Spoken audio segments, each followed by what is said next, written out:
Hola, tenía un problema con el audio. Buenas tardes a todos. De nuevo me presento. Soy Jorge Muñoz Cepeda y a nombre de Brújula Comunicaciones quiero darles la bienvenida a este espacio que hemos querido denominar Brújula Conecta, en el cual queremos promover conversaciones públicas sobre temas de interés para la sociedad. Esta noche hablaremos de algunos de los aspectos que están en juego en el ejercicio democrático y político en este contexto de pandemia al que se está enfrentando el mundo desde hace ya más de medio año. Y para ello hemos invitado a unos panelistas de lujo, amigos de la casa, con quienes conversaremos un rato al respecto. Quiero darle la bienvenida a Ariel Ávila, politólogo, subdirector de la Fundación Paz y Reconciliación, columnista y comentarista en Semana y columnista también del País de España. Muchas gracias por atendernos, Ariel. Hola, ¿qué tal a todos y todas? Buenas tardes. ¿Sí me escuchas bien, Jorge? Sí, señor, es que teníamos un pequeño problema con el audio, pero ya estamos bien. Muchas gracias, Ariel.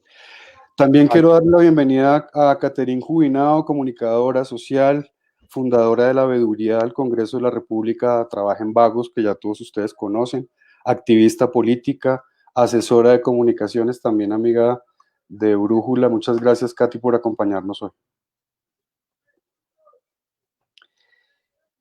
Alejandra Barrios, también amiga nuestra desde hace mucho tiempo, es especialista en régimen contractual internacional y resolución de conflictos, egresada de Finanzas y Relaciones Internacionales y es directora de la misión de observación electoral. Un placer y una alegría tenerte con nosotros también, Alejandra. No, pues Jorge, muchísimas gracias por la invitación. Un placer estar con Katy. Y no, pues envidiando el escenario que tiene Ariel, es decir, él sí la sacó del estadio y nos ha dejado mal paradas, ¿no, Katy? Pero ahora le empieza a llover y lo vamos a ver corriendo hacia la sala. Entonces, en ese instante llegará nuestro disquite. Sí, Ariel está con el Tiene el sonido apagado. Ariel tiene el escenario de Hollywood detrás de sí, él. sí, pero no, ya llovió, yo espero que no llueva más. Y por último, pero no menos importante, tenemos a Dani Ramírez, que es politólogo también, especialista en cooperación internacional, en comunicación política y en gobierno local. Es asesor político y también amigo nuestro. Muchas gracias, Dani, por estar con nosotros. No, a ustedes por la invitación. Ustedes saben que tenemos un vínculo especial siempre ahí, que hemos estado trabajando y la idea es agradecerles a ustedes para que hagamos hoy un excelente debate. Bueno, para introducir el tema y dejar la parte protocolaria a un lado, la idea es que conversemos acerca de un hecho incontrovertible, y es que la pandemia por el COVID-19 ha trastocado de muchas maneras la vida de todos nosotros, y el ejercicio de la política, no solamente lo electoral, sino también el ejercicio ciudadano de los espacios democráticos, pues no ha sido la excepción.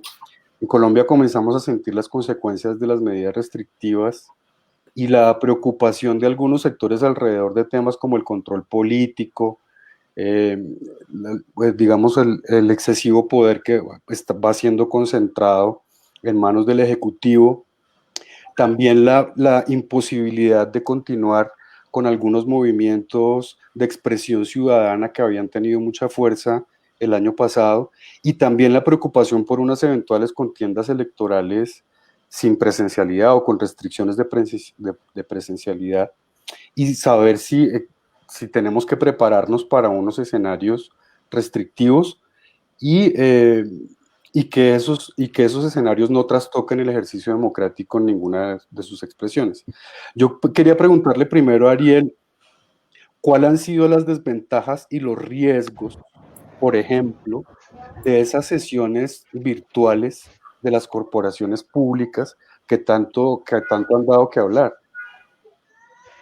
Bueno, otra vez, buenas tardes a Katy, a Alejandra, a Dani, a usted, Jorge, y a toda la gente que nos está viendo.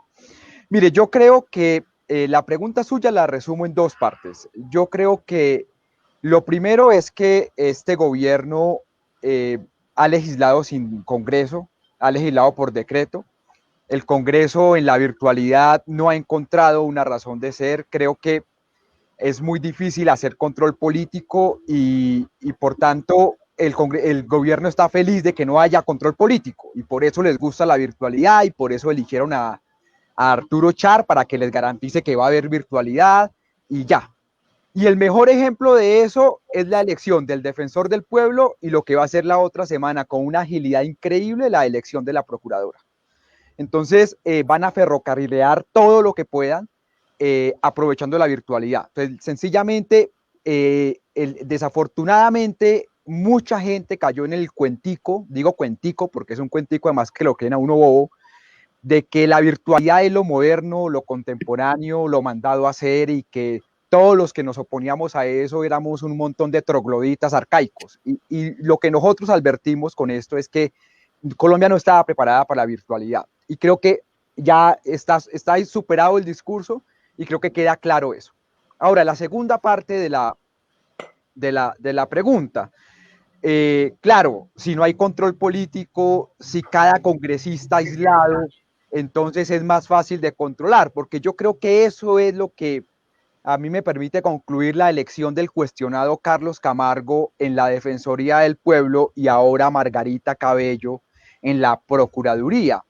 Y es que el gobierno logró unas mayorías silenciosas, digo silenciosas porque la logró por debajo de la mesa, pactando con congresistas, fingen las bancadas que no están con el gobierno. El mejor ejemplo de eso es César Gaviria, se va a lanzar en ristre el pasado fin de semana contra el gobierno, pero le votaron a Carlos Camargo y anuncian que le votan a Margarita Cabello. Entonces el gobierno logró esas mayorías y prácticamente los que no están con esas mayorías quedan totalmente aislados sin voz. Ejemplo, los congresistas de la oposición, o ejemplo, Roy Barreras dentro del partido de la U, que literalmente creó en una minoría absurda y fue, bueno, 2 senadores de los 14 fueron los que no votaron por Margarita Cabello, pero lo otro fueron 12 por Margarita Cabello. Entonces, no solo no hay control político, no solo ferrocarrilean todo lo que quiere hacer el gobierno, sino que además aíslan las voces y los dejan sin capacidad de maniobra. Eso es el Congreso virtual y para eso ha servido la virtualidad en el Congreso.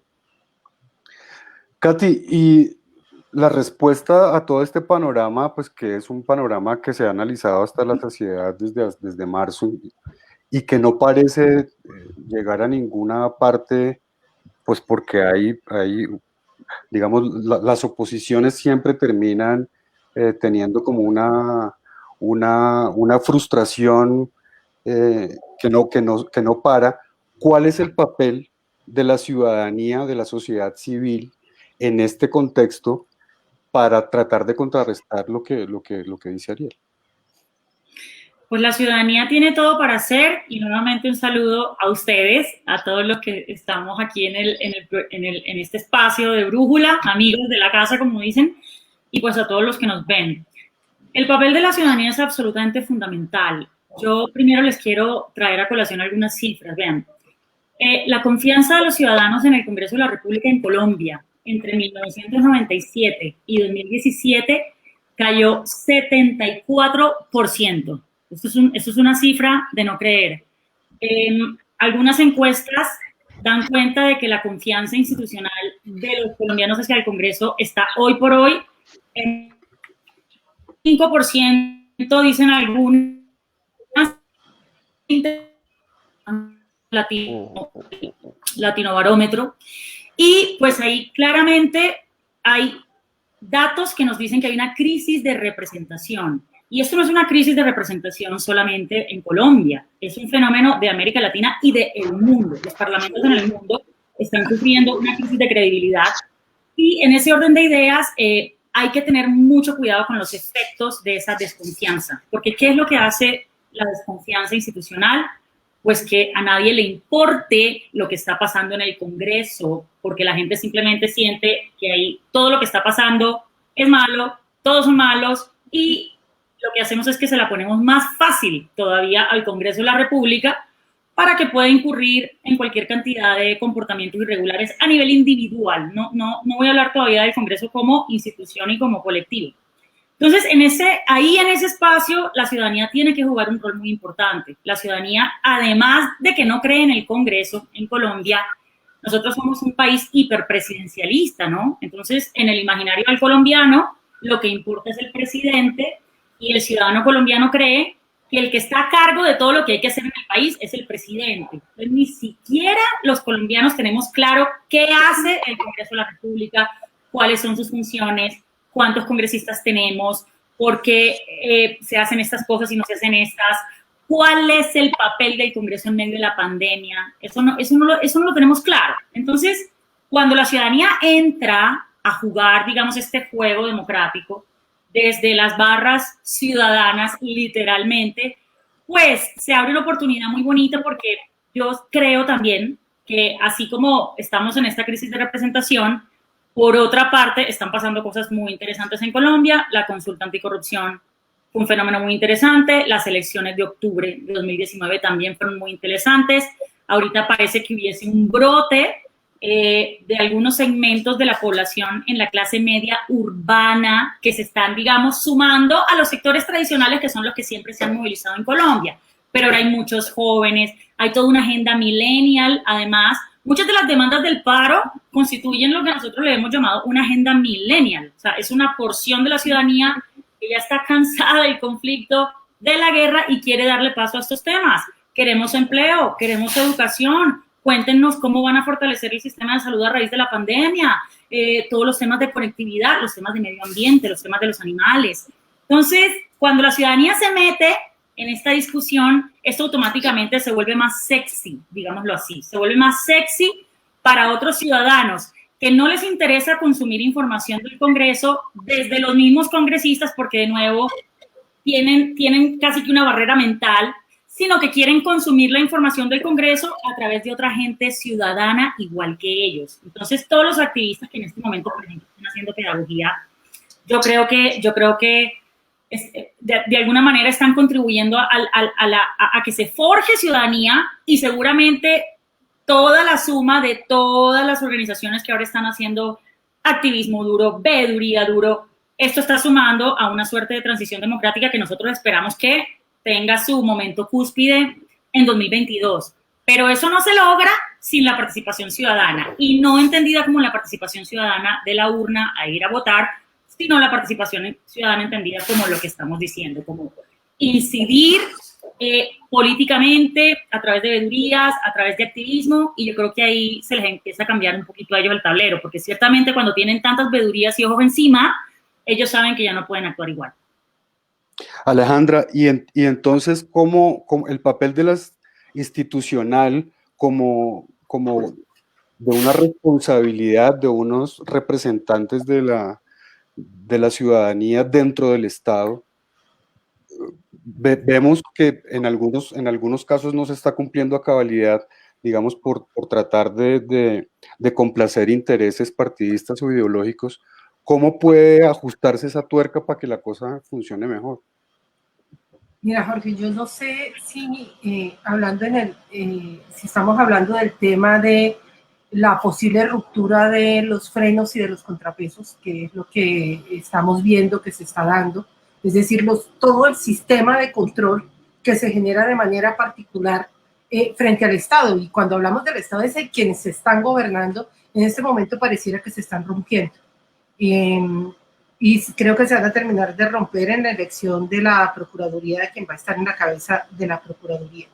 Si a mí me preguntan si es necesario hacer reformas frente a la forma de elección, quiénes tienen que nominar, quiénes tienen que elegir, mira que creo que salvo Defensoría del Pueblo y Fiscalía, que está en cabeza del Ejecutivo y que precisamente es quien nomina a quienes se supone tienen que hacer contrapeso, no tendríamos que hacer mayores modificaciones, porque aquí lo que tenemos es algo que no te hace ninguna reforma constitucional ni ninguna reforma legal, y es criterio de quienes nominan para poder seleccionar hombres y mujeres que de manera autónoma e independiente sean capaces de generar controles, contrapesos y procesos reales de seguimiento y de verificación.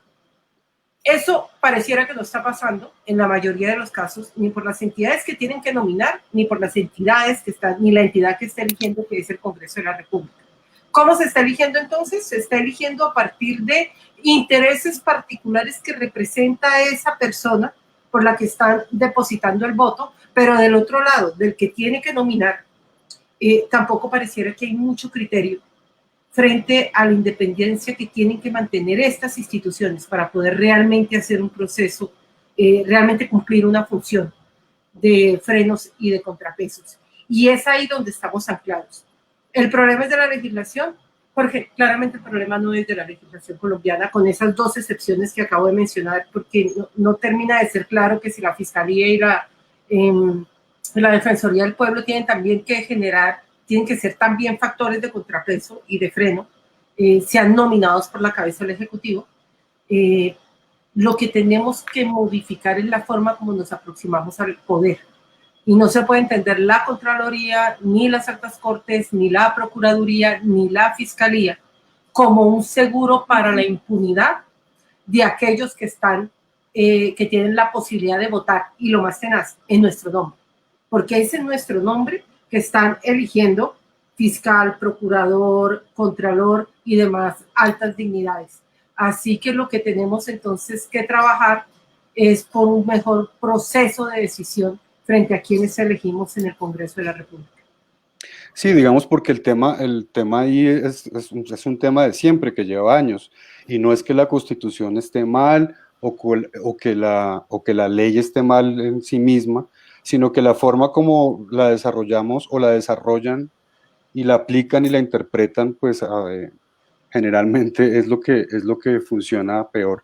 Dani, yo quería preguntarte en ese sentido, si las redes sociales son un sustituto, digamos, es un sustituto válido, pero si es un sustituto suficiente y eficaz de los espacios de expresión democrática que estaban tomando fuerza y de los que hablé al principio, los paros, las marchas ciudadanas, las protestas, las manifestaciones de la gente en la calle, pues que estaban generando un clima de preocupación y de expresión ciudadana que ya estaba calando, pero con estos 8 meses de encierro, más los que se vienen, pues la confianza está depositada casi que exclusivamente en las redes sociales. ¿Son suficientes las redes sociales? Yo creo que las redes sociales, como todo lo que se ha visto con todo este tema de la pandemia y lo que nos ha venido pasando a todos, son importantes, son complementarias, nos llevan a cierto momento de entender nuestra realidad, nos permiten tener otro tipo de conexiones, nos permiten desarrollar otro tipo de relaciones que de otra manera no se permiten, y sobre todo también nos permite relacionarnos de nuevas maneras que antes no eran posibles. Pero las redes sociales nunca van a terminar reemplazando pues lo que son las interacciones humanas, los espacios de convivencia, la participación y demás. Entonces, yo creo que pueden llegar a ser complementarias, pueden llegar a tener mayor importancia, definitivamente tienen mayor incidencia, a veces a mi gusto, pero eso dependerá de cada uno, a veces tienen más de la que realmente deberían tener, porque si uno mira, por ejemplo, hay ciertos espacios donde uno ve que las personas dicen, bueno, con esto ya hice mi obra política del día, entonces puse un trino quejándome sobre, y dicen, ya con eso lo logré, ¿no? Y como lo decía Catherine, de pronto lo que se necesita es un activismo más serio, una implicación más profunda en los procesos, o como lo que estaba comentando ahorita Ariel, precisamente lo que se necesita es que seamos capaces de ejercer cierta presión para que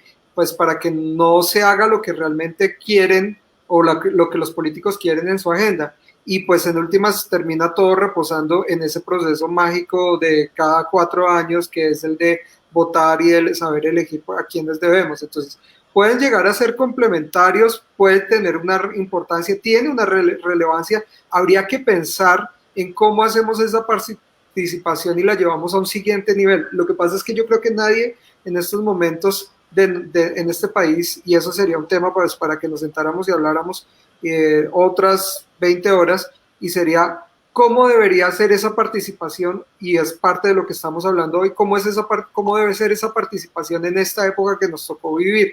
Entonces, si estas son las herramientas, habrá que repensar cómo debe ser esa participación. Como está ahorita, no es definitivamente. Como estamos participando, tampoco es. Creo que hay que hacer un cambio.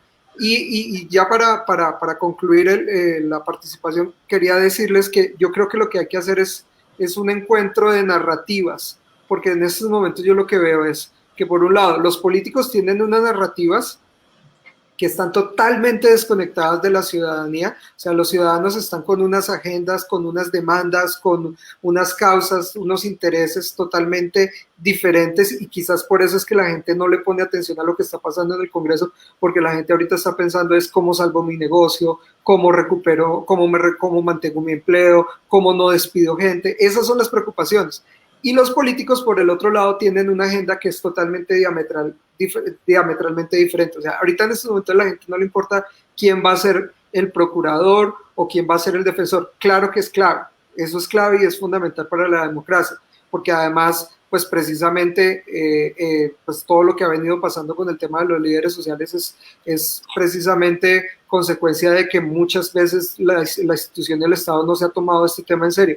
Pero si estas son las preocupaciones y estos son los problemas en los que andan o de lo que andan debatiendo los políticos, pues al final lo que hay es una conversación sorda, donde ninguno de los dos escucha. Entonces, por un lado, ellos están en una conversación y sienten que como los otros no están hablando sobre eso, no están planteando soluciones, no están presentando proyectos, no están haciendo control político, entonces dicen, pues más bien me dedico yo a resolver los problemas que el Estado o los políticos no pueden resolver. Y los políticos de cierta manera se sienten cómodos porque pues tienen ese control y esa capacidad de tomar las decisiones sin necesidad de tener un escrutinio público. Entonces, sí hay que encontrar construir canales, y la participación en este nuevo momento en estas redes pueden llegar a ser convenientes, pero habría que repensarlo, porque lo que hay ahorita no funciona. Ariel, volviendo al tema de estos cargos de control que terminan quedando en manos de políticos o con decisión política, el tema en pandemia o con pandemia es el mismo. Es decir, yo leí hace poco que uno de los representantes a la Cámara que tenía a su cargo la elección del defensor del pueblo decía, no, lo que pasa es que a mí me gustó mucho la intervención, la exposición de tal candidato, pero yo tenía mi voto comprometido por el otro. Entonces, con o sin pandemia, no importa si la elección es presencial, que termina siendo una cosa, digamos, un formalismo, digamos que los mecanismos para elegir a estos funcionarios terminan siendo un botín político que ya todo el mundo sabe en qué va a terminar. Entonces, no, a pesar de lo que Alejandra dice, y dice que bueno, hay unas normas que pueden estar bien, hay otras que se pueden modificar, da la impresión de que sí es necesario meterle la mano a fondo a esas maneras de elección de los funcionarios de control. Mire, Jorge, yo sé que la gente siempre tiende a pensar que Colombia siempre ha estado mal y que Colombia es un país inviable. Y yo le digo a la gente, bueno, hoy Colombia es mucho mejor que hace 20 años y la gente siempre lo ve mal. Y lo otro que la gente ve cuando uno les habla de lo que está pasando en este momento en el país siempre ha sido igual. Siempre ponen procurador, siempre ponen defensor, siempre ponen contralor. Y yo lo que les digo es, no es igual. Lo que está pasando en los últimos meses es realmente preocupante. Yo coincido con Alejandra, aquí están rompiendo un equilibrio y la gente no se está dando cuenta. Le quiero colocar estos 3 ejemplos. Primer ejemplo, el gobierno de Iván Duque hoy controla el Congreso, hoy controla pues el Ejecutivo, hoy controla la Contraloría, hoy controla la Defensoría del Pueblo, tienen la Fiscalía porque es un exfuncionario del gobierno Duque y ahora van a nombrar a otra exfuncionaria en la Procuraduría. Lo único que les hace falta es las altas cortes y ya anunciaron que van por ellas vía un referéndum. Entonces, aquí sí se está rompiendo un equilibrio. Antes los presidentes incluso se preocupaban por darle una apariencia de independencia a las elecciones de esos órganos de control. Uno podía decir, los uribistas decían que Néstor Humberto Martínez era de Santos y los santistas decían que Néstor Humberto Martínez era de Uribe y otros de Vargas Lleras, y al final no era de nadie, era de él y de Luis Carlos Sarmiento Angulo. Entonces, eso, o sea, se preocupaba. Uno puede decir lo mismo de Carrillo, que estuvo allí, que estuvo allá, pero había cierta independencia, o el caso de Negret. En este caso no. En este caso son exfuncionarios del gobierno y de la administración de Iván Duque. Entonces, aquí sí están moliendo un tema de equilibrio de poderes. Otro ejemplo, para no darle tres, le voy a dar dos. Otro ejemplo en esto. Si usted suma los decretos que ha expedido el gobierno de Iván Duque en estos meses de pandemia versus todos los que se han expedido desde que la Constitución del 91 está viva, este gobierno ya está doblando el número de decretos que en todos los demás estados de emergencia social, económica, lo que haya habido en la vigencia de la Constitución del 91. Es decir, están legislando por decreto. Temas como la hipoteca inversa, que es que alguna gente está de acuerdo con la hipoteca inversa y otra gente no, no importa, eso tendría que haber pasado por el Congreso en una discusión profunda de la democracia y lo pasaron vía decreto. Entonces, es muy preocupante la vía autoritaria, porque le quiero decir esto, y ya con esto termino para no alargarme. Desafortunadamente, esto nos va a durar mínimo hasta el primer trimestre, si no el primer semestre del próximo año. O sea, como que hasta el primer semestre del próximo año nosotros vamos a ver la luz.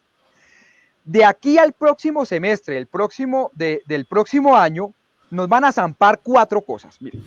Primero, el registrador Alex Vega, registrador nacional, nombrado en el escándalo de Odebrecht, con un paso cuestionado brutal por el Consejo Nacional Electoral, acaba de presentar el código electoral.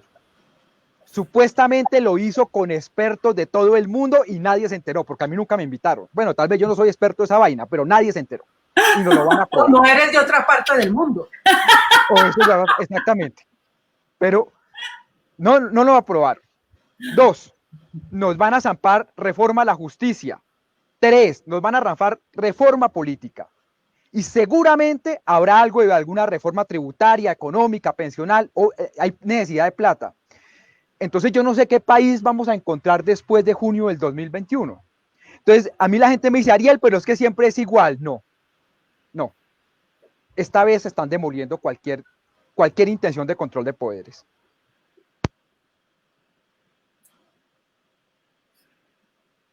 No se te escucha. Jorge, estás en micrófono. Perdóname. Katy, ¿tú también ves la situación así de caótica como la plantea Ariel? Es decir, uno tiene la impresión, los que hemos vivido suficiente, que esta cosa es como una repartija de botines políticos y tal. Entonces, es cierto que el tema de la pandemia y del encierro y de la virtualidad ha servido como un pretexto para que el gobierno haga lo que se le dé la gana. Voy a jugar por un ratico del lado del Congreso, porque les voy a adelantar una información que vamos a publicar justamente pues dentro de poco, con pares, y que tiene que ver con un balance del Congreso. Es verdad que durante el primer semestre de la pandemia, el Congreso no hizo básicamente nada en relación con la pandemia. Es decir, el Congreso no hizo control político, no lo hizo. Apenas durante esta nueva legislatura que acaba de iniciar nos vamos a dar cuenta de las cosas que nos metieron en los decretos. A hoy apenas ellos están empezando a estudiar bien esos decretos y probablemente uno que otro escándalo va a reventar. Y es verdad que tampoco aprobó iniciativas normativas, no aprobó leyes relacionadas con la pandemia. En términos de ofrecerle soluciones concretas a la gente, tampoco lo hizo. Apenas lo va a hacer en esta nueva legislatura, que sí ha erradicado una cantidad de proyectos, ahora sí, digamos que tienen todo que ver con la pandemia. Pero eso no quiere decir tanto que este Congreso haya sido un entregado al gobierno. De hecho, cuando nosotros fuimos a revisar los datos, nos encontramos más bien con otra cosa. Nos encontramos con que Iván Duque no ha tenido mayorías parlamentarias y no las tuvo sino hasta cuando entró la pandemia. Y las tuvo por una especie de aparición de la Virgen de Chiquinquirá, porque coincidió cuando se metió la pandemia el momento en el que Duque estaba cuadrando con los partidos independientes, que supuestamente eran liberales, Cambio Radical y la U, en el momento en que Duque ya se siente con el Congreso al cuello, porque vean lo que hace el Congreso en la primera legislatura, le tumba las objeciones a la JEP, tengamos en cuenta, vean, la tumbada que le mete el Congreso a la JEP es una de las derrotas más estruendosas que haya tenido un presidente en los últimos 40 años.Nosotros hicimos la revisión, de verdad, eso fue una derrota estruendosa en el Congreso de la República.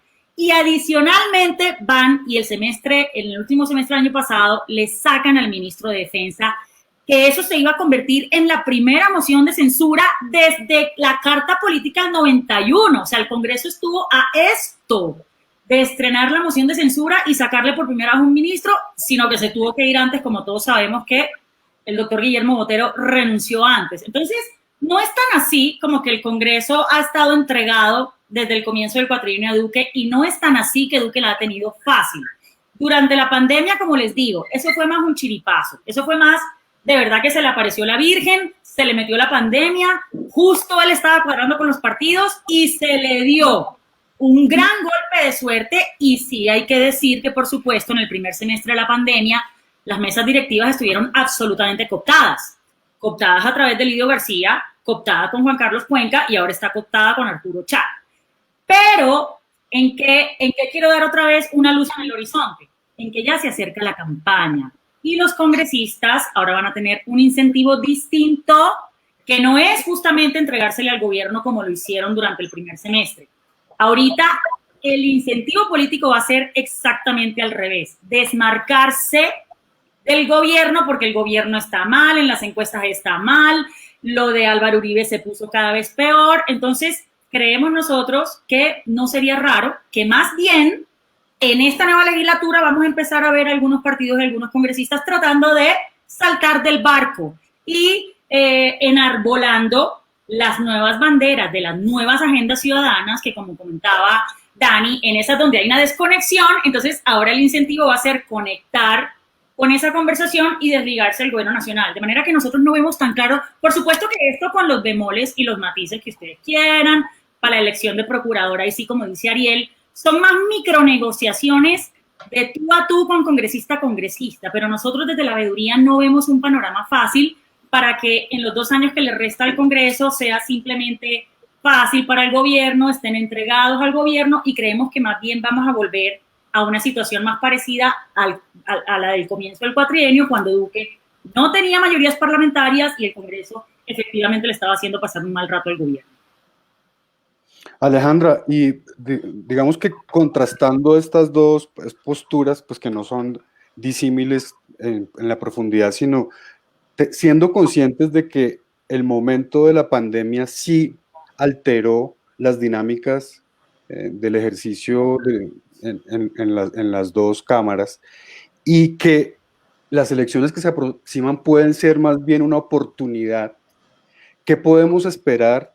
¿O tendremos que confiar en la buena voluntad de los padres de la patria una vez más para ver con qué nos sorprenden? ¿O hay maneras de que se aprieten tuercas en ese sentido y de que los señores y señoras puedan actuar de una manera un poco más transparente para con los electores que los eligieron? Pues mira, Jorge, yo deseo hacer un comentario frente a lo que dice Katy. Y es las alianzas basadas en las necesidades que tienen para poder sacar algunas agendas adelante, porque realmente no son alianzas estables, sino son alianzas basadas en intereses, no en necesidades. Porque logra, como lo señalaba Ariel, unas mayorías para poder tener fiscalía, para poder tener Defensoría del Pueblo y posiblemente Procuraduría General, y ahí se acabaron pues las instituciones de control. Digamos, ¿a control a quién? Inmediatamente queda esa pregunta y ahí nos fuimos. Son basadas en intereses, porque cuando nosotros estamos hablando de la Procuraduría, estamos hablando de una entidad que tiene 2 funciones primordiales en este país. Una, que la Corte Interamericana de Derechos Humanos ya le puso a temblar, y es la posibilidad de sancionar funcionarios públicos electos, pero sigue quedando la posibilidad de sancionar funcionarios públicos y además ciudadanos que ejercen funciones públicas o que manejan recursos del Estado. Eso ya es bastante grueso, Pero en tanto, lo que estaba detrás, porque también a los candidatos la agenda se les volteó a la Procuraduría. Ahora los candidatos tienen que entrar a resolver, vean tamaño problema que tienen que entrar a resolver. Uno, y voy a empezar de COVID hacia allá. ¿Qué pasa con todos los alcaldes, gobernadores y funcionarios públicos que en este momento están suspendidos en funciones por razones de la contratación de COVID? ¿Qué pasa? ¿Qué va a pasar con ellos si son funcionarios públicos electos? Dos, ¿qué va a pasar con las sanciones donde donde no podían seguir ejerciendo el cargo debido a que la sanción administrativa les retiraba la posibilidad de poder seguir siendo alcaldes, gobernadores o concejales en los últimos años? Tres, ¿cómo van los nuevos candidatos? Y para mí esa era la parte más importante de la sesión de hoy, donde iban a presentar sus propuestas. ¿Cómo diablos van a resolver el tema de poder avanzar hacia una reforma donde se pueda acoger lo que señala la Corte Interamericana de Derechos Humanos? Que además hay algo que absolutamente claro, Jorge. Yo no entiendo la sorpresa, las caras de qué fue esto, cómo se nos vino la Corte, nunca lo supe, de los tomadores de decisiones y operadores judiciales, cuando desde el 2008 Colombia estaba sobre aviso que entidades que hacen controles de carácter administrativo no pueden afectar los derechos políticos de los electos. Ya lo sabíamos, tenía que haberse hecho esa reforma, y los procuradores que han pasado por ahí, igual que el Congreso que ha estado ahí, nunca tomó el toro por los cachos. Entonces, ¿en qué están en este momento? Lo que era una alianza de intereses, ahora tiene muchísima más importancia, porque nada más y nada menos estás eligiendo al que va a hacer la propuesta de cómo solucionar los problemas de los que tienen investigaciones por razones disciplinarias. Y ese es el primer tema. Segundo, temas de intereses. ¡Los amo! Nos queremos mucho. Creo yo, le gustó lo que dije.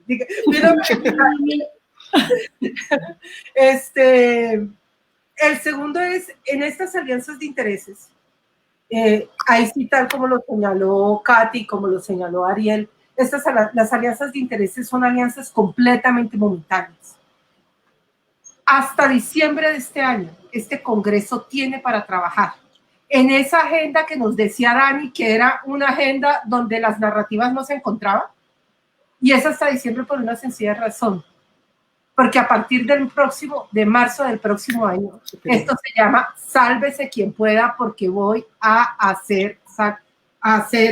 mantener mi cargo en el Congreso de la República, y empiezan las competencias para la presidencia de la República, donde hoy no tenemos ninguna fuerza política que se posicione. Digamos, hoy no tenemos ningún monstruo de atrás con un músculo político, credibilidad ciudadana, que uno diga, es que es por ahí. Aquí ya no está el que dice Uribe, el que no dice Uribe, el que quiere o no quiere Uribe, esa narrativa política. En este momento no existe, así que va a haber una modificación de completamente las reglas de juego. Si va a haber posibilidad de diálogo, y creo que tu pregunta va más hacia lo que nos señalaba Dani, si va a haber un encuentro de narrativas y el Congreso de la República va a lograr entender qué es lo que la ciudadanía y las angustias de la ciudadanía le está diciendo. Y no quiero ser ahora como el fondo de Ariel, que es un país de noche. No quiero ser ave de mal agüero. Pero sí creo que lo que viene, y si va a tener que entenderlo, creo que va a tener que entenderlo a la brava.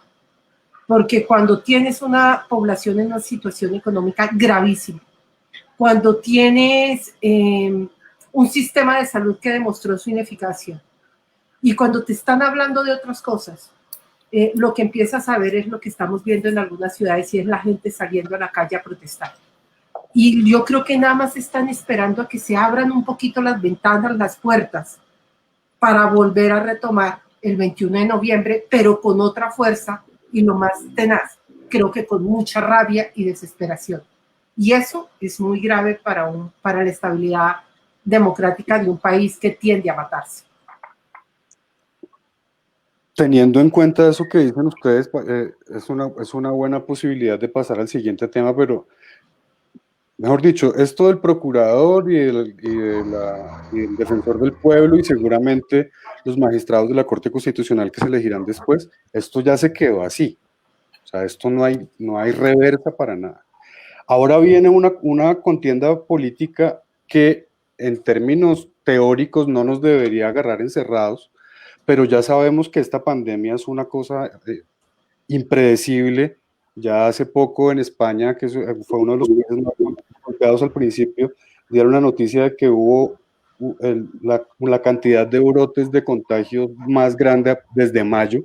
Es decir, no tenemos la seguridad de que la contienda política que va a arrancar el otro año arranque en condiciones normales. Y ya es hora de ir pensando en ese tema, Dani. ¿Cómo hacemos para prepararnos para una eventual contienda política electoral de corporaciones públicas y de presidencia de la República con estas restricciones? ¿Cómo hacemos para que hayan garantías?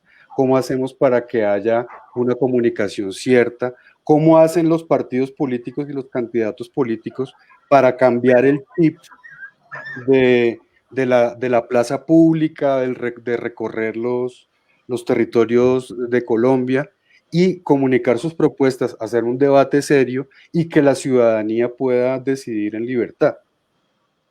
Bueno, primero, si no lo digo, y me pica la lengua, si no lo digo, tengo que decir que sobre el tema anterior, hay una cosa y es muy, muy importante. El Congreso puede operar de una forma, digamos, puede hacerlo con o sin pandemia, pero realmente yo creo que el problema del Congreso, no del Congreso, del gobierno, es que no tiene agenda.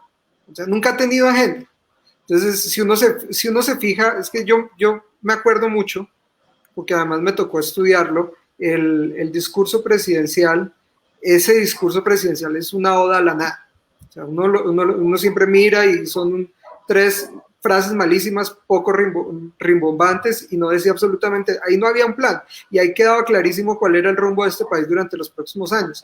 Con lo de la pandemia ellos encuentran un rumbo y una tarea porque les impone una serie de oficios como que tienen que empezar a operar y a sacar decretos y a sacar cosas y a tratar de resolver. Y en eso es ya, o sea, el gobierno se va a gastar lo que le queda en tratar de resolver eso. Como lo resuelva, si es bueno o malo, si esos decretos merecen o no una mayor discusión, o eso ya es otra parte también más técnica, pero el principal problema es que el Congreso, en este caso el gobierno, nunca ha tenido una agenda ambiciosa de nada, y lo poco que intentó pues ya se le cayó, y yo no creo que le quede más, o sea, a excepción de un par de cosas, como lo decía Ariel muy bien, pues un tema de una reforma económica y demás. Entonces yo creo que primero pues ahí hay una falta de agenda, y no sé si ellos están cómodos en esta situación porque sienten que no los controla nadie y que bajo esa falta de control pues pueden hacer lo que quieran, pero lo que hacen pues tampoco es que sea mucho, y tampoco creo que los planes que tuvieran para desarrollar su economía naranja y todas sus cosas ahora tengan algún sentido en medio de todo lo que está pasando. Eso como para cerrar ese tema. Con respecto al otro tema de las elecciones, pues sí, afortunadamente a nosotros nos tocó en perspectiva, no en este momento las elecciones, o si no estaríamos como en Estados Unidos haciendo convenciones electrónicas, tratando de mirar cómo organizamos la cosa, ¿sí? También es cierto que la política ya cambió. O sea, yo tuve la oportunidad, por ejemplo, de participar en las últimas elecciones, y yo me di cuenta, y como lo mencionaban, estas elecciones fueron bien diferentes, y la elección ya no es de plaza pública, sí es de calle, pero no de plaza pública. Ya no es ese cuento de llegar y que los mítines y eso. Yo tuve la oportunidad de ver varias campañas que no gastaron un solo peso en reuniones políticas, y fueron las que más ganaron, o fueron las que mejor éxito tuvieron. Entonces, sí hay una forma, hay un cambio. No sabemos hasta dónde va a llegar, como lo decías ahorita muy bien, no sabemos si vamos a tener esto durante más tiempo, pero sí, lo que sí es cierto es que el ejercicio político tiene que cambiar, Y ahí, por ejemplo, el nuevo sitio que ya estaba, pero que ahora va a ser muchísimo más, el nuevo campo de batalla en las redes sociales, y los que lo han tenido clarísimo desde siempre, pues han sido los petristas y los uribistas, que están en una confrontación, en una cacofonía entre ellos ahí, que ha generado una toxicidad en las redes sociales, porque ellos entienden que ahí es la nueva arena política de debate. Si esa es la nueva arena, porque la gente no lee, porque la gente no, en la misma encuesta que estaban hablando, la gente se informa, solo el 4% se está informando a través de la prensa y la mayoría a través de la televisión, pero la gran mayoría está leyendo las noticias o se está enterando a través de las noticias, a través de las redes sociales, con todo lo bueno y lo malo que eso implica de las fake news. Entonces, la contienda política se transforma pasa a ese escenario virtual donde no hay conexión, y ahí no importa si hay COVID o no hay COVID. Pero ahí entonces viene otro problema. Entonces, ¿cuáles son los líderes con los que van a estar en disputa? Y me gustaría que también lo pusiéramos, yo poniéndote la agenda, Jorge, aquí pero ¿cuáles son los nuevos líderes que están ahí en esa discusión, o cuáles van a ser esos que van a estar liderando ese nuevo Congreso? ¿Quiénes van a estar empujando esas nuevas agendas? Y no es un tema menor, porque es que por primera vez en mucho tiempo vamos a encontrarnos en unas elecciones donde hay un centro democrático sin Uribe, donde vamos a ver a un Petro yo creo que en su última oportunidad, lanzándose con toda, donde el Partido Verde tiene unas figuras, pero digamos su principal figura pues está en estos momentos dirigiendo la ciudad, donde Germán Vargas Lleras pues no es la cabeza de Cambio Radical, la cabeza electoral propiamente dicha, donde el Partido Liberal tampoco tiene una figura propia. Entonces, ¿cuáles van a ser esas personas que van a liderar esas agendas, esas discusiones? Porque depende de quiénes sean ellos, dependerá también la forma de hacer la política. Si es una persona que entiende muy bien esto, bien, pero si es un político pues ya más pasado de moda, o un político que está ya más chapado a la antigua, como algunos de los que lideran la rebelión de las canas, pues va a ser muy difícil que encuentren una conexión o que sepan entender esta política en una época donde ni siquiera puede haber contacto. Entonces ahí hay un tema bien complicado, y ahí se responderá la mayoría de las preguntas que estamos teniendo, de las inquietudes que tenemos, porque ahí se define el tipo de Congreso que se tiene. O sea, si el Congreso elige gente más o menos que entiende el momento en el que estamos viviendo, pues el Congreso va a poder responder a una situación de pandemia. Si se escoge a los de siempre, pues seguramente va a tener los mismos resultados. Y lo mismo con la presidencia, si se escogen los mismos, pues... Sí, y no necesariamente los mismos tienen que ser, o que el cambio sea mejor, ¿no? Porque mucha gente pensó que Duque iba a ser mejor y que iba a tener una conexión por su edad, y pues resultó que al final no mucho de eso con la ciudadanía joven. Sí, pero la preocupación que yo tengo con respecto a esa contienda electoral, que ya tiene que empezar el año entrante y que seguramente va a tener unas restricciones importantísimas en cuanto a distanciamiento social, manifestaciones públicas, contacto con la gente. Sí es importante, o sea, vimos lo que pasó con Petro en las últimas elecciones presidenciales, que eran plazas llenas de gente, etcétera, etcétera, y ese es, digamos, que era su oportunidad para encontrarse con sus electores, y sobre todo en algunos territorios del país en donde el internet no es fuerte, en donde las redes sociales no lo son. Es la única manera que tienen los ciudadanos de escuchar las propuestas, de acercarse a lo que estas personas les están prometiendo. Esto es un escenario eventual en la que eso está en donde esos contactos están restringidos. ¿Cómo puede funcionar en un país como Colombia, Ariel? Mire, Jorge, yo creo que ¿qué tanto va a cambiar la forma como se hace política o política electoral? Todavía no estoy muy seguro. Es obvio que pues lo digital se va a meter, pero ya se venía metiendo desde hace por lo menos 6, 7 años, digamos. Entonces, esto lo que hizo fue acelerar ese proceso y otras formas de comunicación. Yo lo que creo es que esto va a durarnos hasta el primer semestre del próximo año, y ya desde junio, julio, ya sea por la vacuna o por medicamentos o por lo que sea, va a arrancar la campaña en una velocidad brutal, y y siento que los que no estén preparados para eso, pues no van a aguantar esa licuadora. No creo que vayamos a tener una situación como la de Estados Unidos en noviembre, nosotros en marzo del 2022. Yo no lo veo así. Pero sí creo que la carrera va a ser mucho más intensa, ya no va a ser una carrera de 400 metros, sino va a ser por ahí de 200 metros, va a tener que ser más rápida, y pues esto va a licuar un montón de gente. La preocupación mía, en cambio, es por lo que salga de este país de la pandemia. Me explico, Jorge, y con esto termino. Miren, este país va a quedar muy mal económicamente, con 1 de cada 4 trabajadores en el desempleo, de su fuerza laboral en el desempleo. Vamos a quedar con una deuda pública de más del 61%, vamos a quedar con gran parte del aparato productivo destruido, y eso es tan, pero tan pavimentado para un populismo fanático de derecha que a mí me da susto. O sea, ustedes imagínense populistas de derecha como tipo Bolsonaro basados en el cristianismo, diciendo que esto es un castigo de Dios y que eso fue por volvernos marica y que el rayo es homosexualizador y que la ideología de género, etcétera. Es decir, a mí la gente me dice, Ariel, esto está hecho para que ganen las fuerzas progresistas. Eso no es lo que yo veo. O sea, la probabilidad de que un populismo fanático salga de esto es muy alta en Colombia. Usted me va a decir, Ariel, pero los candidatos son los mismos, Petro, Fajardo, los mismos de siempre. Sí, eso es hoy. Yo no sé la fotografía en 6 meses. Entonces, mi preocupación no es tanto por el día electoral o por la forma de hacer campaña. La preocupación mía es por el tipo de políticos que vayan a posicionarse con una Colombia con la crisis que va a tener. Esa es mi mayor preocupación.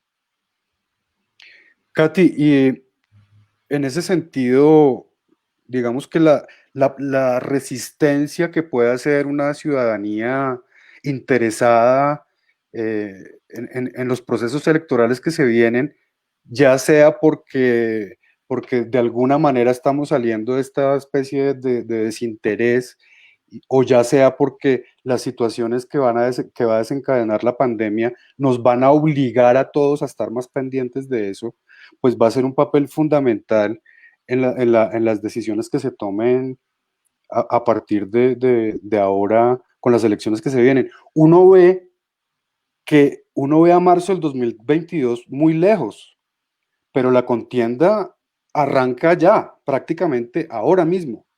Y entonces, ¿cuál es el peso que tiene que asumir, la responsabilidad que tiene que asumir la ciudadanía que se interese en el tema o que se vea obligada a interesarse en el tema para cambiar el rumbo este que le preocupa tanto a Ariel y que muchos compartimos?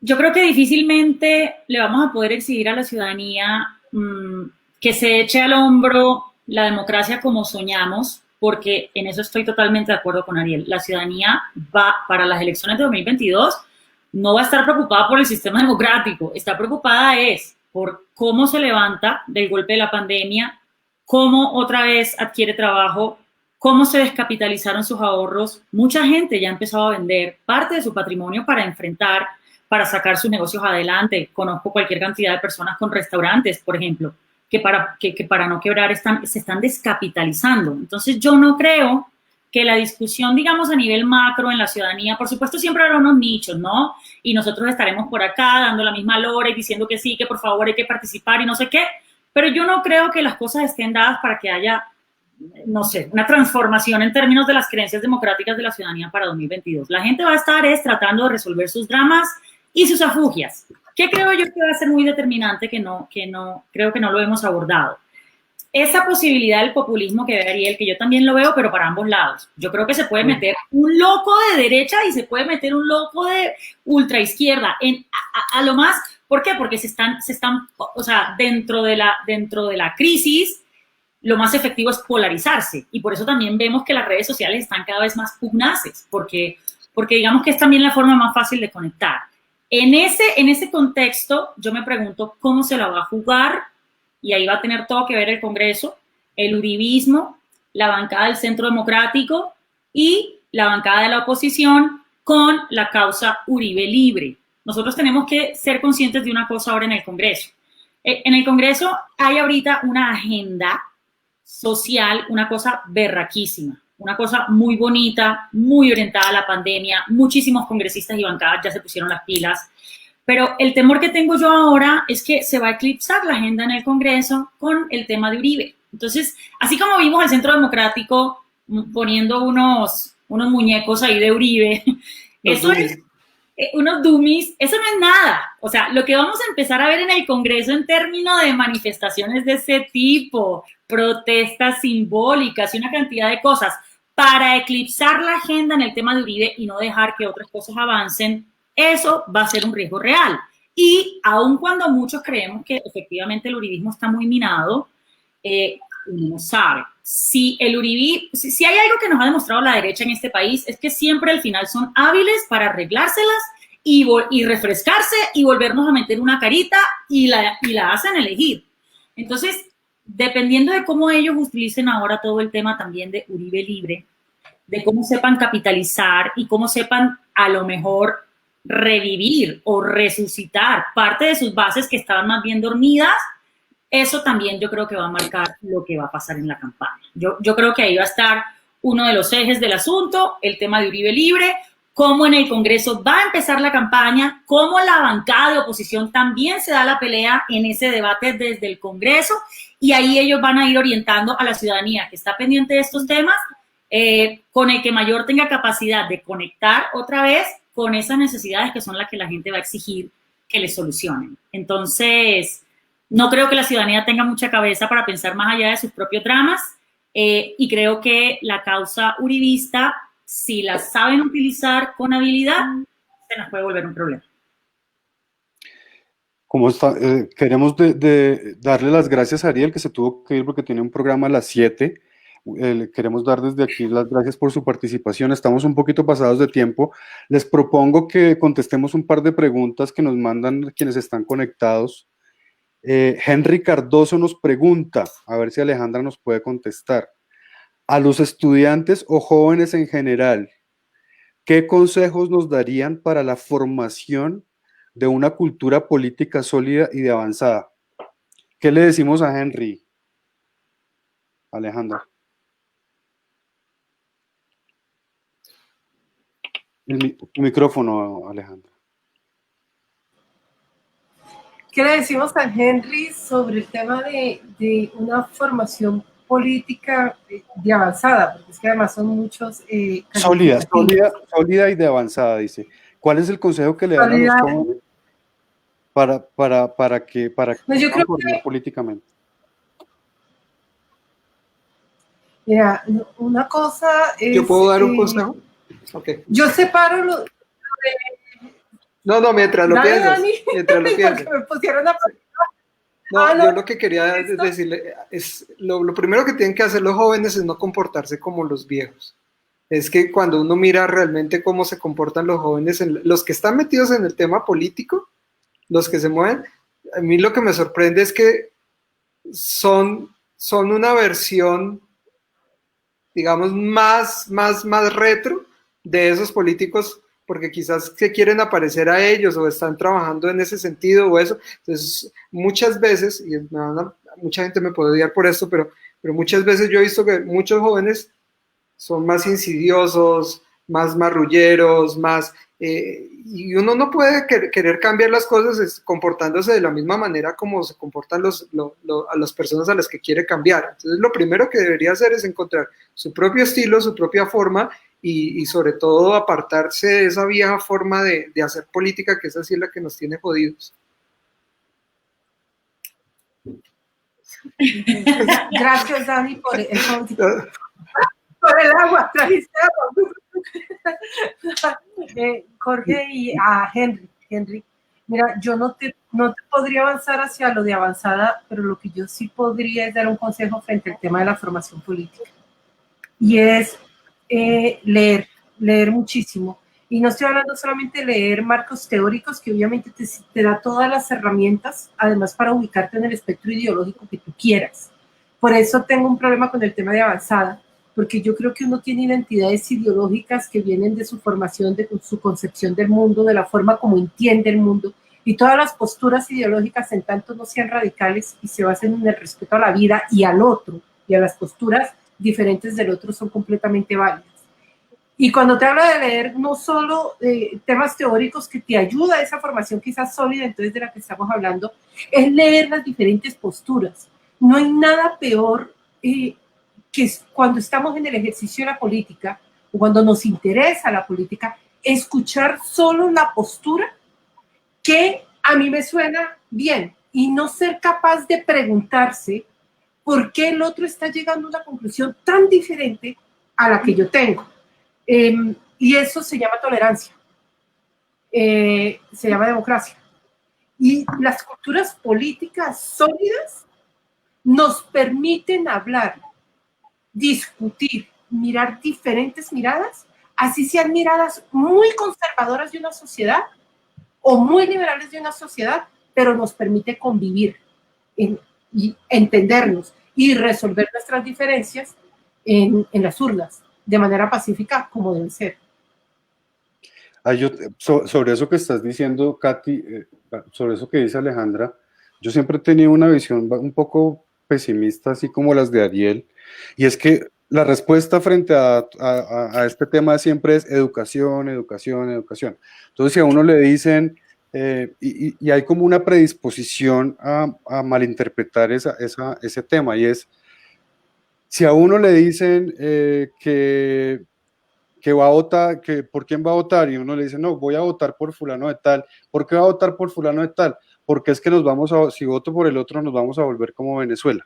Entonces, la percepción es, esta es una persona que no está educada.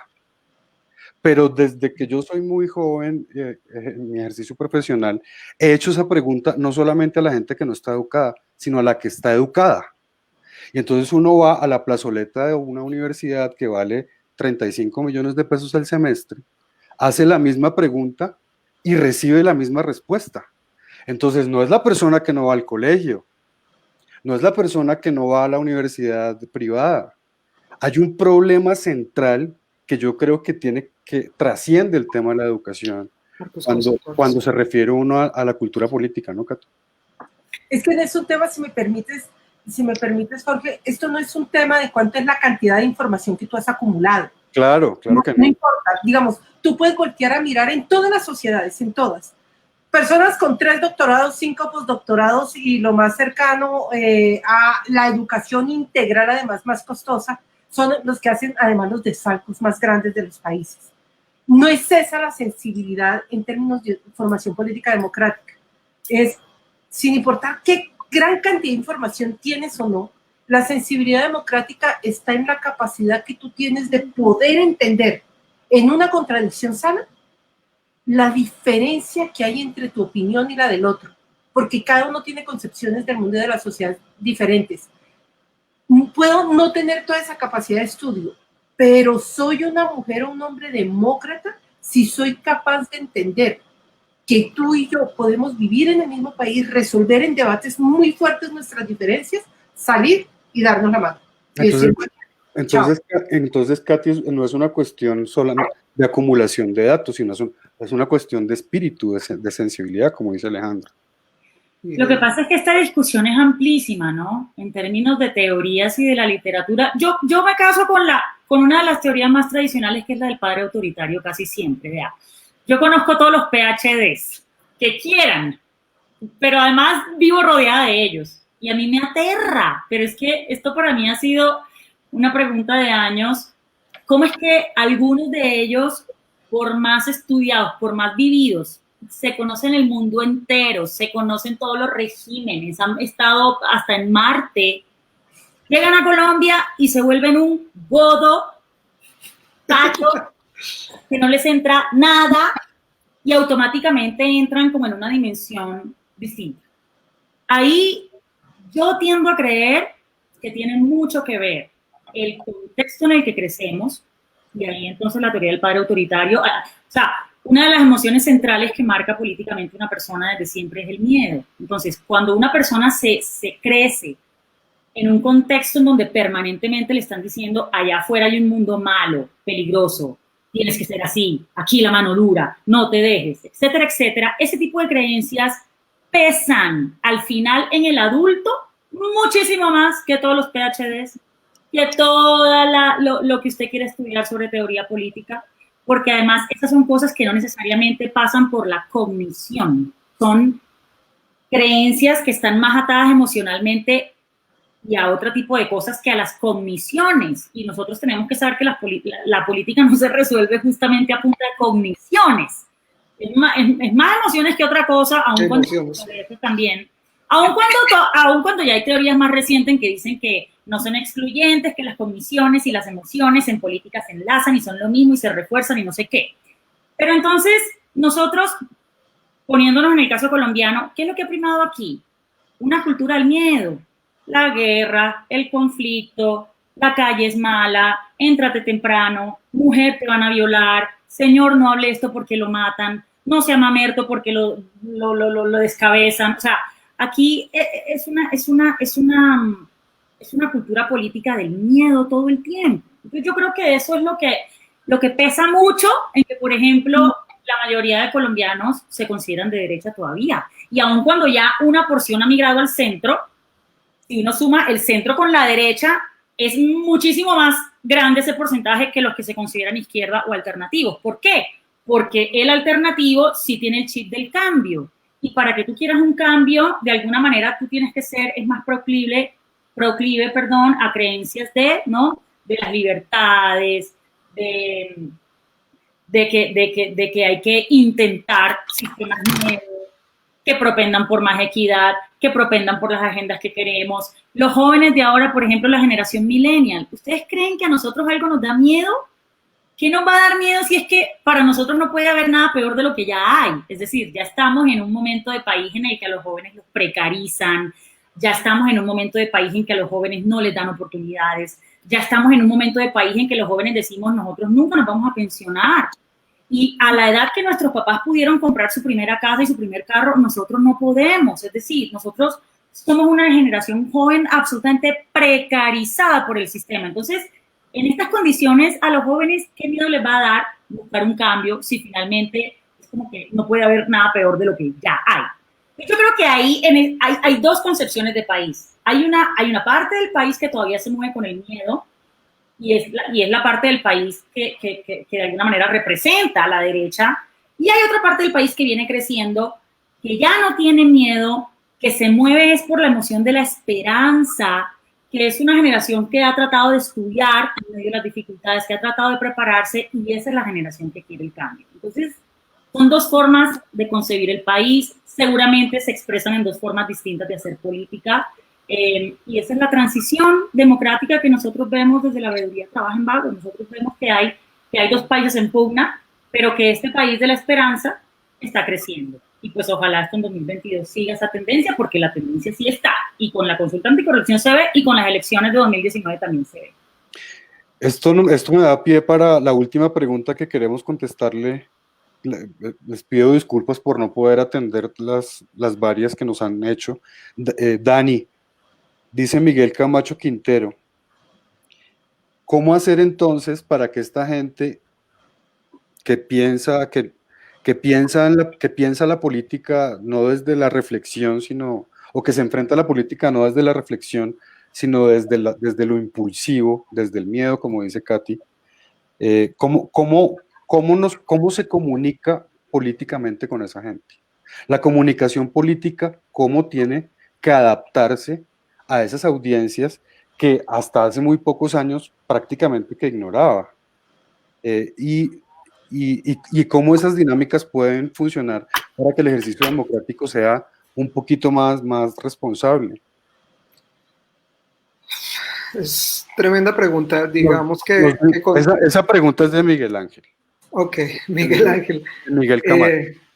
Ok, pues hay que continuar con el relato de lo que estaba diciendo ahorita Catherine, y es que hay un libro que sirve muchísimo para estos temas, para poderlo entender. Es un libro que se llama Moral Politics, y hay otro que es del mismo autor que es muchísimo más sencillo y fácil de leer, aunque no tan fácil de conseguir, que es el de No pienses en un elefante, de George Lakoff, que habla precisamente del tema de los marcos lógicos conceptuales.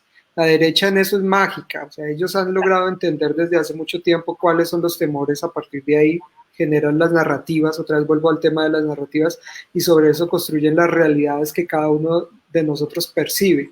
Entonces, yo creo que si lo que uno tiene, para responder la pregunta, lo primero que uno tiene que ser consciente es que existen esas narrativas. Y así como en todo en la política y como todo en la vida, el uno y el dos, el yin y el yang, y todo lo que uno quiera, el blanco y el negro, pues así como hay una narrativa de derecha, pues también hay una narrativa progresista.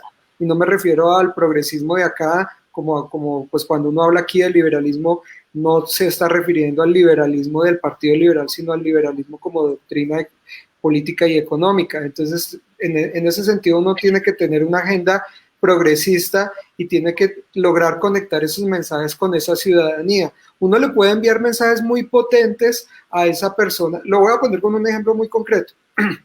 Si uno quiere enviarle un mensaje a un señor tipo Laforí, que ya sabemos cómo es, pues si usted llega y le dice un mensaje ambiental, si usted llega y le dice, señor Laforí, necesitamos proteger el medio ambiente, ustedes son unos contaminadores, yo no sé qué, la cantidad de lo que respiran las reses es la mayor contaminante del mundo, que yo no sé qué, pues él se va a sentir ofendido porque esa es su forma de beber, de vivir, de sentir el mundo. Ese le funciona pues para el que es Greenpeace, al de la otra, al que ya se conecta. Pero si tú llegas y le dices, mire señor, aquí lo importante es el agua, porque en su tierra usted necesita esa agua para alimentar ese ganado.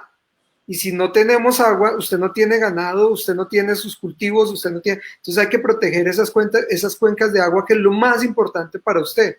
Entonces yo tengo un plano, una propuesta para trabajar sobre ese tema. Ahí llega, yo creo que ese señor tipo Laforí llega y dice, oiga, sí, porque él está hablándome sobre mi negocio, sobre lo que me importa y de una manera menos chocante. Entonces yo creo que sí hay formas de llegarle a esos dos públicos, y de ese mensaje también sirve para el de la izquierda, ¿no? También si es de la derecha pueden entenderle mensajes diferentes, pues para acercar a las personas. Entonces yo creo que sí se puede llegar, pero requiere un trabajo serio de definición de mensajes políticos y de cómo uno logra esas narrativas. Y para concluir ya con esto, porque si uno no lo hace, ¿saben quiénes sí tienen aceitado eso y quiénes saben manejar eso? Y además de la derecha, ¿sabes?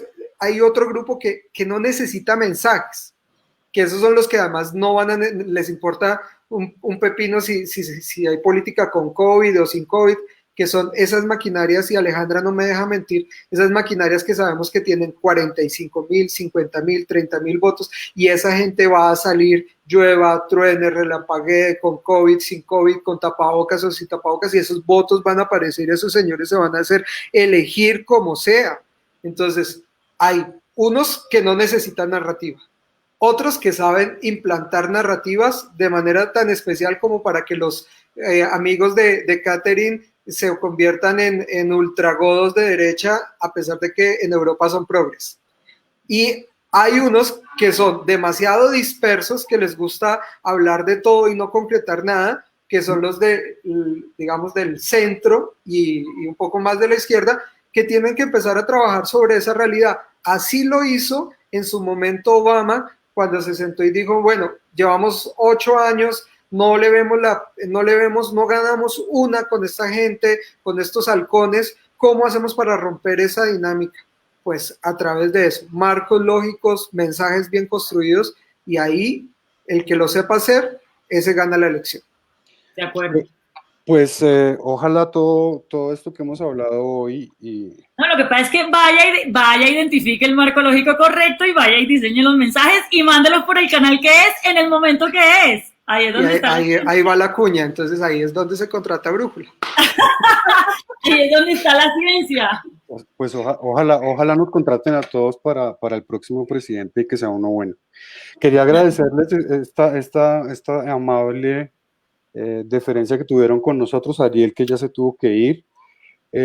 Muchísimas gracias, espero poder tenerlos por aquí en una próxima oportunidad. Muchas gracias a Alejandra, un mensaje final para la gente que nos ve. ¿Qué hacemos? ¿Tenemos esperanza o esta vaina se jodió? ¿Qué hacemos? No, pues si me meten en la línea final, creo que tenemos que escuchar todas las voces que se están poniendo. Este es el momento en que todos tenemos que escuchar las diferentes voces, porque sí vamos a entrar y estamos entrando en un proceso de crisis política, y política es porque ¿dónde está el piloto?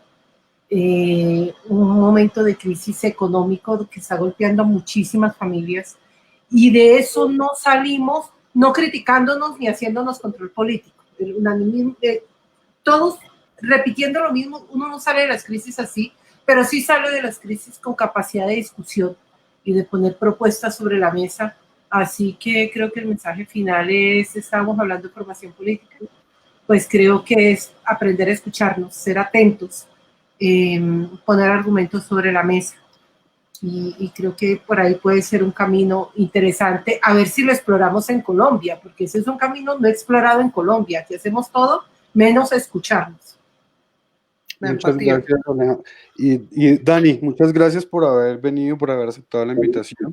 Ojalá podamos vernos pronto. Danos un mensaje cortico de despedida.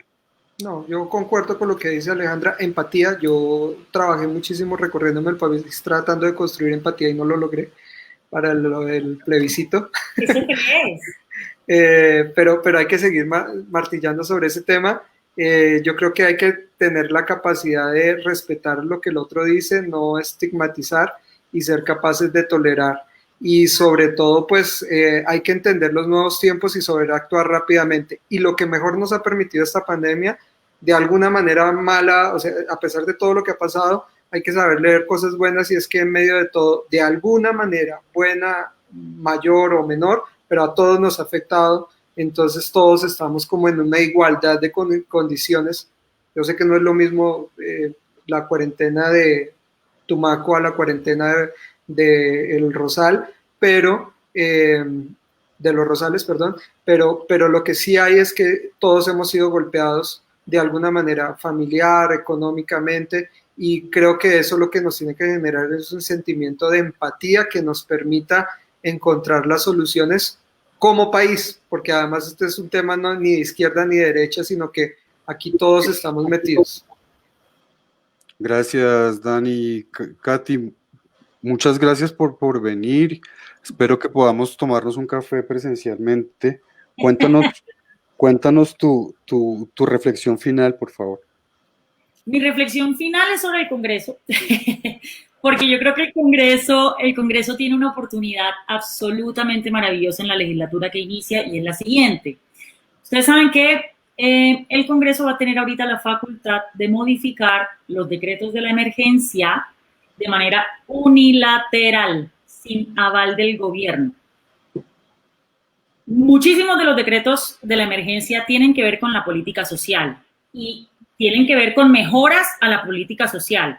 Todos los temas de matrícula cero que se lograron para varias universidades públicas en varios departamentos, temas de créditos, temas laborales también, temas en salud, por ejemplo. Ahorita ya parece que por fin el Congreso se va a poner las pilas para, en el marco de la modificación de uno de los decretos, intentar formalizar a tantos trabajadores de la salud que, como hemos visto en la pandemia, hombre, ni les pagan, ¿no? No tienen ni elementos. Entonces, hablando de este país que quiere un cambio, pero en un contexto tan difícil, en donde todavía seguimos siendo un país de derecha, lleno de miedo, que ahorita pueden coger la causa de Uribe, y bueno, quién sabe si se van a perpetuar con eso. Yo pienso que la bancada de oposición en el Congreso tiene un deber ético y moral en esta legislatura, que es coger esos decretos de la emergencia, aprovechar esta oportunidad única. Ojo, esta es una oportunidad única que tiene el Congreso, y hay plazo para modificar estos decretos hasta mayo del otro año. Después de ahí se acabó.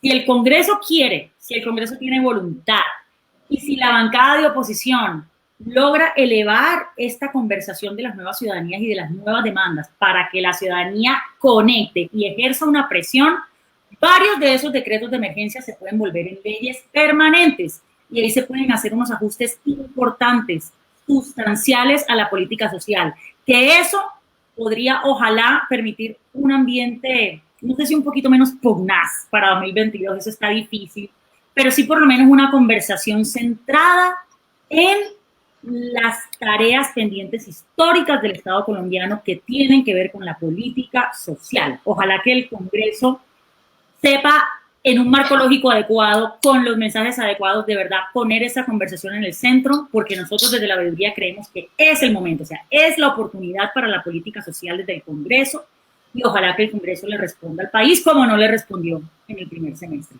Si le responde al país con una agenda social de verdad, y si coge ese toro por los cuernos y le mete la mano a los decretos, aquí se van a poder hacer avances sociales importantes, inclusive antes de 2022. Pues esperemos que esa sea una oportunidad histórica que ellos no desperdicien y que se hagan ver por fin como los representantes de la gente, del pueblo, que eso es lo que son. Quiero darles las gracias a todos los que estuvieron conectados por nuestro Facebook Live, Brújula Comunicaciones, y yo personalmente les vuelvo a agradecer que hayan estado pendientes de esta conversación y esperemos que no sea la última vez. Hasta pronto para todos. Hasta luego. Gracias. Chao. Hasta luego. Hasta luego. Placer. Chao, Dani, que estés muy bien.